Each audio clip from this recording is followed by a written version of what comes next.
Now, from CBS 4 News, this is Facing South Florida with Jim DeFede. Good morning, I'm Jim DeFede and welcome to Facing South Florida. Nikki Fried is Florida's Commissioner of Agriculture and is the only statewide elected Democrat. She won her 2018 campaign based largely on her outspoken support of legalizing medical marijuana. She has been a regular thorn in the side of Republican Governor Ron DeSantis and is widely expected to run against him next year. This week, she posted a video on social media showing off her own medical marijuana card while attacking Republicans in the state legislature. I'm Nikki Fried, your Commissioner of Agriculture, and I want to show you something. This is my medical marijuana card. It's legal and a direct result of 71% of Floridians voting to allow medical marijuana. But you wouldn't know that in Tallahassee. 5 years after Floridians put it in our Constitution, elected Republicans, so-called Constitution-loving Republicans, are still trying to undo our votes.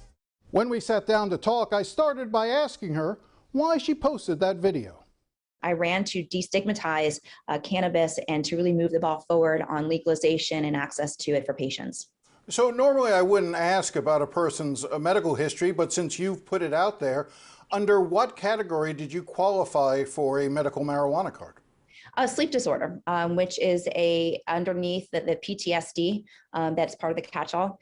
Underneath the PTSD, I haven't been able to sleep probably since I was in college. And I have tried over-the-counter, whether it's Tylenol PM or other types of sleep aids, and not only do they make me groggy the next morning, incoherent, and even some of the horrific stories that I have heard from patients who have used any of like the Ambiens, walking the halls, people getting into cars and driving, not realizing it.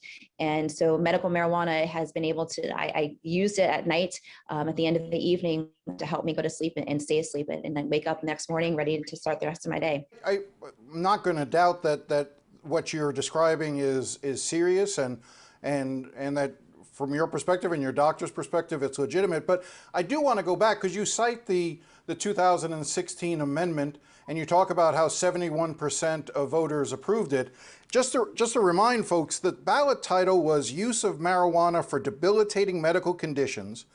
And the term debilitating medical conditions was specifically defined in statute, referring to cancer, epilepsy, glaucoma, HIV, AIDS, post-traumatic stress disorder, ALS, Crohn's, Parkinson's, multiple sclerosis, and other debilitating medical conditions of the same kind or class or comparable to those enumerated.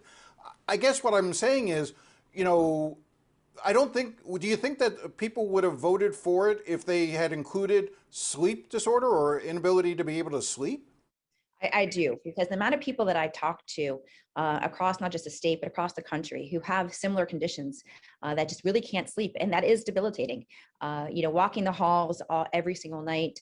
And so this is something, and people were voting for medical marijuana because they wanted people having other options, more natural options, getting off of pharmaceutical drugs, other things that are more harmful than access to cannabis. So I do believe that the people of our state would have voted for it and would have had additional categories, because I don't think that anybody read the bill, read the constitutional amendment and said, well, you know what, I don't think Crohn's is appropriate, or I don't think glaucoma is important. Or no, but I would say that what was presented to voters was a fairly serious hellscape of diseases. You know, cancer, ALS, multiple sclerosis, AIDS, HIV. I mean, it was made to seem as if these were the most serious of the serious diseases that individuals could have, and that this was perhaps the last best alternative for them. And again, I just come back to the idea, why not just go full throttle, and why didn't we just go ahead in 2016? Why didn't you advocate for just full legalization? Because that seems to be the path that this is on, because let's face it, you and I both know pretty much anyone could get a medical marijuana card at this point because of the catch-alls that are in this bill. I think that going to adult use is the appropriate next step. Let's move on. Let me ask you this question. When are you formally going to announce that you're running for governor? Jim, that's a question that I get asked every single day. And I think that more and more people keep coming up to me and not only asking me when, but please run. As our only statewide elected Democrat and somebody who has been very vocal on what I believe is this mismanagement of COVID and the vaccine rollout and just leadership styles or lack thereof of the governor. And so as we're going through this process, I'm talking to a lot of people. I'm hearing from them because this has never been about me. This is about doing right for our state. And we've had 20 plus years of Republican leadership, and we have an unemployment system that's failed our state. We have, water pouring out of Piney Point because Republicans have dropped the ball for the last 20 years. We have an education system that is in the bottom of the country. And so all of these issues that need to be fixed. And so we are talking seriously about it and looking at that opportunity. But we are still in the process of examining, talking to people, and getting the right input from people across the state of Florida. You understand nobody believes you. Everyone believes you've already made up your mind and that you are in fact already running for the job of governor. Yeah, I certainly believe, that people think that, and I've been very careful to say, listen, I want to do what's right for our state. And if that means that I eventually run, but we are taking this very seriously, and we're doing self-examination. We are talking to the Democratic Party, talking to independents, talking to Republicans. I was down in Hialeah yesterday, talking to a lot of leaders down in Hialeah. We're going to do it. If we're going to do it, we're going to do it right. And I'm not going to rush into a final decision until I know that it's right for the state. All right, if you don't want to make the case right now as to why you should be elected governor, tell me why you believe that Ron DeSantis should not be re-elected governor. It really have started from day one. I was under the belief that he would have come in and would have governed in the center, and would have made sure that you had a divided government between myself and the cabinet, and that we'd be able to work together. But he went at this alone, and his governing and his leadership style, he only focuses on a very small portion of our state. He always believes that he's right. He believes that his Harvard and Yale degrees has made him think that he's better than everybody else. Every single day that he is making comments, I mean, even as of this week, talking about masks and giving misinformation. Look at his priorities this legislative session.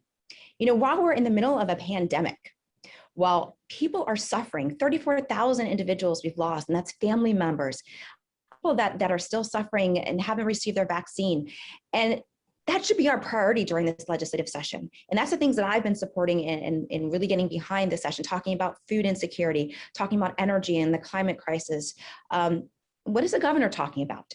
The governor is pushing us, his number one priority is taking down the tech companies because the president was kicked off of Parler. That's his number one priority. Number two priorities are this House Bill 1, which is the anti-protest bill. So if you look at the governor's priorities, that's not what public service means.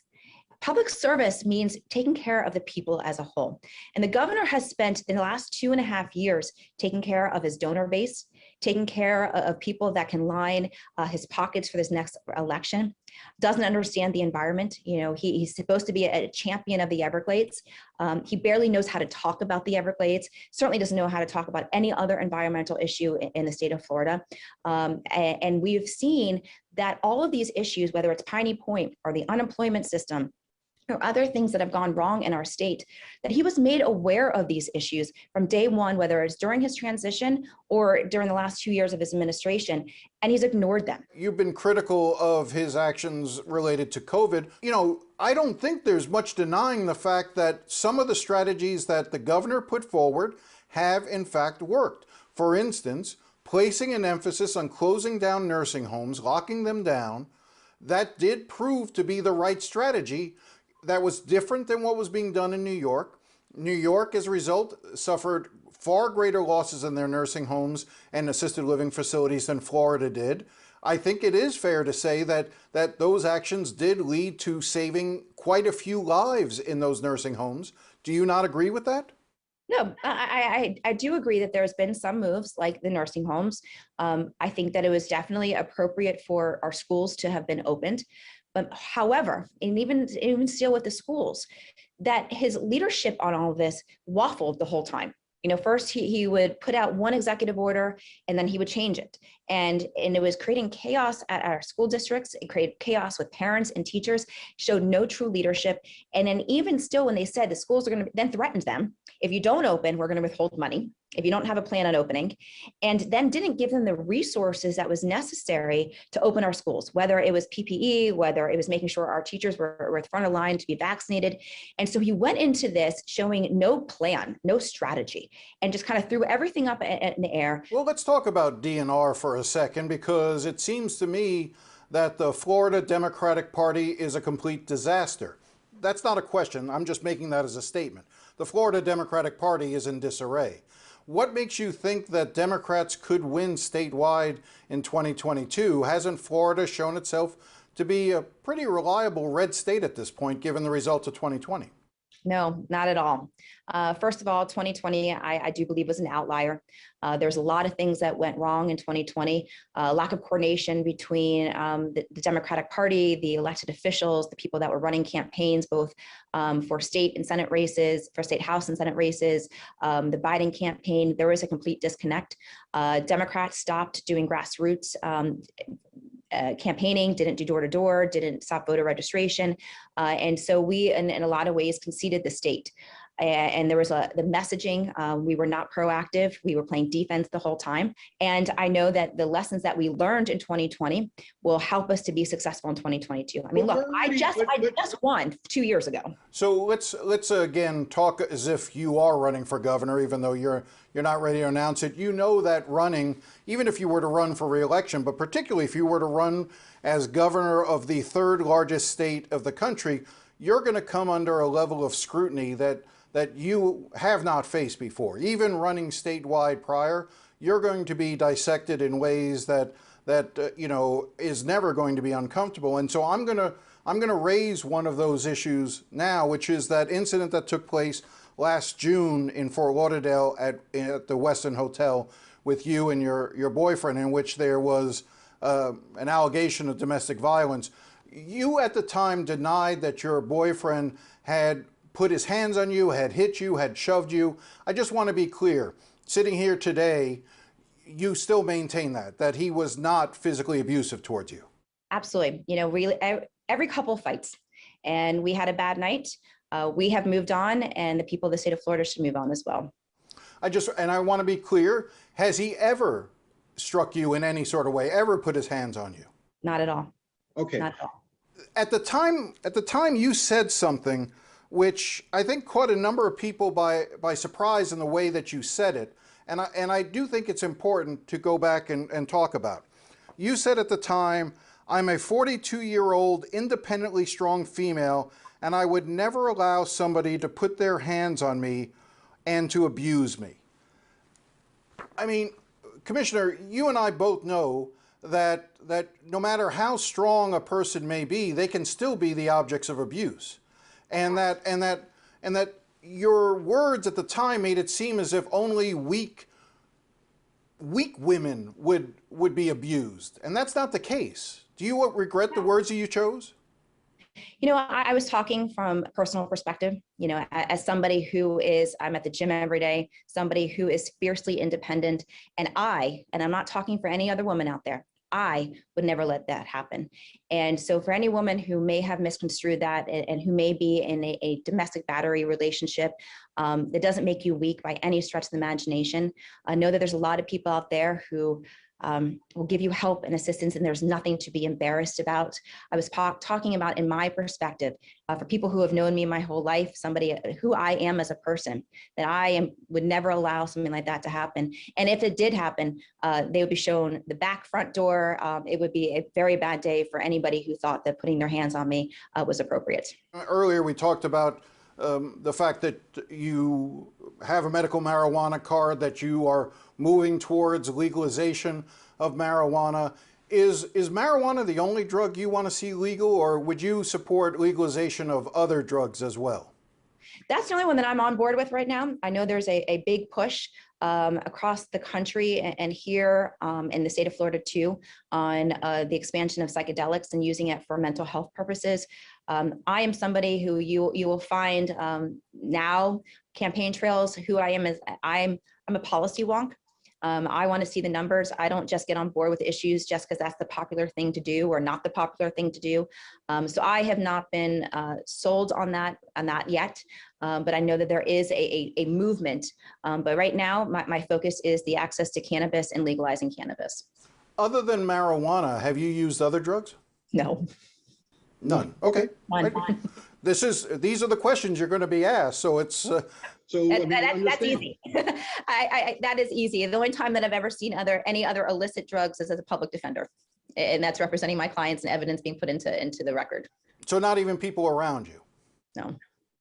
We'll be right back with State Senator Shevrin Jones and Latoya Ratliff on the passage of the highly controversial anti-protest bill, HB 1.